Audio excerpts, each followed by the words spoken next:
A história da Bíblia começa com a criação da Terra e termina com o fim do mundo.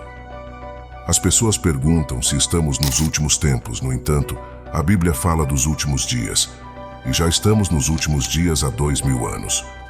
Os últimos dias começaram no Pentecostes, quando a primeira profecia dos últimos dias foi cumprida. Cada geração cristã deve viver pronta para o retorno do Senhor. A Bíblia é um livro cheio de previsões. Suas páginas contêm 735 previsões sobre o futuro. De fato, a Bíblia é essencialmente um texto profético, embora alguns livros se concentrem mais em previsões do que outros. 596 das 735 previsões de fato ocorreram e se cumpriram literalmente, de acordo com a Escritura.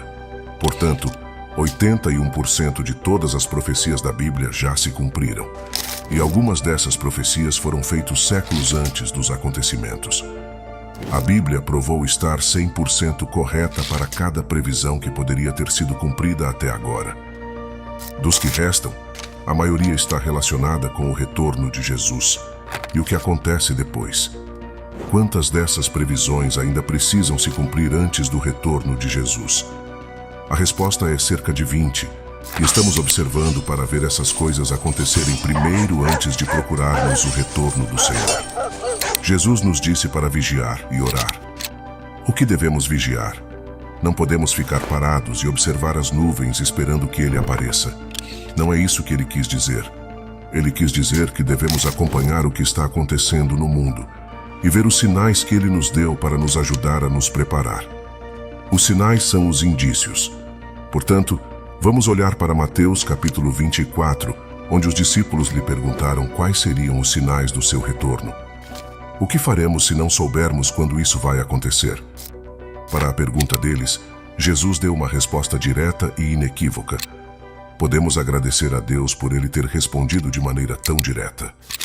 No livro de Apocalipse, Ele dá uma resposta muito mais detalhada e abrangente, mas aqui Ele dá uma visão geral dos sinais que precederão sua chegada. Os discípulos se aproximaram de Jesus em segredo. Enquanto Ele estava sentado no Monte das Oliveiras, se aproximaram dele em particular e disseram: "Diga-nos quando tudo isso vai acontecer. Que sinal mostrará o seu retorno e o fim do mundo?" Jesus lhes disse: "Não deixem que ninguém os engane, pois muitos virão em meu nome, dizendo que sou o Messias. Eles enganarão muitas pessoas. Vocês ouvirão falar de guerras e ameaças de guerra, mas não entrem em pânico. Sim, essas coisas devem acontecer, mas o fim não virá imediatamente. Nação se levantará contra nação e reino contra reino. Haverá fome e terremotos em muitas partes do mundo, mas tudo isso é apenas o começo das dores de parto, com mais por vir. Então vocês serão presos, perseguidos e mortos. Vocês serão odiados em todo o mundo por serem meus seguidores. E muitos se afastarão de mim, e trairão e odiarão uns aos outros. Muitos falsos profetas aparecerão e enganarão muitas pessoas. O pecado será rampante em toda parte, e o amor de muitos esfriará. Mas aquele que perseverar até o fim será salvo. E as boas novas do reino serão pregadas em todo o mundo, para que todas as nações as ouçam, e então o fim virá. Então, se alguém lhes disser: "Olhem, aqui está o Messias", ou "Ali está ele", não acreditem, pois surgirão falsos messias e falsos profetas, e realizarão grandes sinais e maravilhas para enganar, se possível, até mesmo os escolhidos de Deus. Pois assim como o relâmpago brilha no leste e brilha até o oeste, assim será quando o Filho do Homem vier. Assim como a reunião de abutres mostra que há uma carcaça por perto, esses sinais indicam que o fim está próximo. Logo após o sofrimento daqueles dias, o sol será escurecido, a lua não dará luz, as estrelas cairão do céu e os poderes do céu serão abalados. E então, finalmente, o sinal de que o Filho do Homem está vindo aparecerá nos céus, e haverá lamento profundo entre todos os povos da terra. Eles verão o Filho do Homem vindo nas nuvens do céu com poder e grande glória. E ele enviará seus anjos com um forte toque de trombeta, e eles reunirão seus escolhidos de todos os cantos do mundo, desde os confins da terra e do céu. No entanto, ninguém sabe o dia ou a hora em que essas coisas acontecerão, nem mesmo os anjos no céu, nem o Filho, mas somente o Pai sabe. Nessa passagem, ele deu 4 sinais distintos de sua vinda. O que exatamente são esses 4 sinais que ele nos deu? O primeiro são claramente desastres no mundo e dimensões como guerras, fomes e terremotos.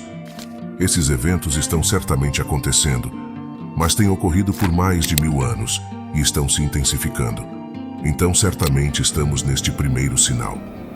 Já existem guerras, rumores de guerras, terremotos e fome. E Jesus diz para não sermos enganados. Ele repete isso várias vezes ao longo do caminho, à medida que nos aproximamos do fim. O perigo é a decepção, tanto dentro quanto fora da igreja. Neste caso, ele diz para não entrar em pânico quando ouvirmos falar de uma nova guerra ou uma nova tragédia. Ele diz algo surpreendente. Esses são eventos dolorosos, mas não são dores de morte, são dores de parto. Portanto, quando você ler sobre desastres no mundo, essas são as dores que indicam que algo novo está prestes a nascer. Isso deve mudar completamente nossa atitude. Sabemos para onde o mundo está indo. Não devemos ficar alarmados ou desanimados com todos os problemas no mundo. O segundo sinal de sua vinda não está no mundo, mas na igreja. Os desastres no mundo são o primeiro sinal, e a igreja é o segundo sinal de sua vinda. A primeira advertência são os desastres ao redor do mundo. A segunda são as mudanças na igreja. Assim como ele dividiu o primeiro sinal em 3 partes, guerras, terremotos e fomes, ele divide o segundo sinal em 3 partes, todas ocorrendo dentro da igreja. A primeira parte é a perseguição. Seremos odiados em todas as nações. A segunda parte deste sinal seria uma diminuição significativa no tamanho da igreja. Muitos cristãos nominais, se não todos os verdadeiros cristãos, deixariam a igreja sob o fardo da perseguição universal e seu amor esfriaria. Isso é um sinal muito deprimente. A grande surpresa na terceira parte deste sinal é que o evangelho será pregado a todos os grupos raciais. A terceira parte do sinal é que o evangelho será proclamado. Uma igreja menor e purificada terá um impacto maior no planeta, e é exatamente isso que Jesus está implicando. Isso nos leva ao terceiro sinal dos últimos tempos, que é a angústia de Jerusalém. Geograficamente será muito limitado nesta passagem. Jesus cita as profecias de Daniel, e há um personagem nas profecias de Daniel chamado de Abominação da Desolação. Daniel menciona isso 3 vezes. O que tudo isso significa? Qual é o problema? Trata-se de um ser humano, um homem que se estabelece na própria cidade de Deus, se chama de Deus e se recusa a aceitar a vontade de qualquer outra pessoa acima da sua. Um tirano cuja chegada terá ramificações globais, mas que estará centrado em Jerusalém, a cidade de Deus, o lugar santo. Então Jesus diz que o 4º sinal de sua vinda ocorrerá imediatamente após isso. Portanto, saberemos quando ele está chegando. Estaremos prontos quando esse sinal vier. Não haverá perigo de falsos profetas ou falsos messias. Não haverá engano, será rápido. O que acontecerá é que toda a luz natural será desligada. O sol se apagará, as estrelas cairão. Muitas profecias falam disso ao longo da Bíblia. Isaías diz que os céus serão enrolados como um tapete. Todas as estrelas do céu se dissolverão. Os céus serão enrolados como um pergaminho, e todas as suas estrelas cairão como folhas murchas da videira. O que está acontecendo? As pessoas podem perguntar. É isso, os cristãos exclamarão. O sol, as estrelas e a lua param de brilhar. Bem antes disso, Deus desliga as luzes do céu para se preparar para o clarão de luz proveniente dos relâmpagos que marcará seu retorno. Então ele vem nas nuvens de volta ao planeta Terra e nós o encontramos. Não nos encontramos em um estádio terrestre, porque não há um grande o suficiente para acomodar uma multidão tão grande. Nos encontraremos no ar, e isso será suficiente. Então Jesus dá uma declaração muito simples sobre uma figueira, e é aí que muitos cristãos se desviam. Ele diz: agora aprendam esta lição com a figueira. Assim que seus galhos ficam tenros e suas folhas começam a brotar, vocês sabem que o verão está próximo.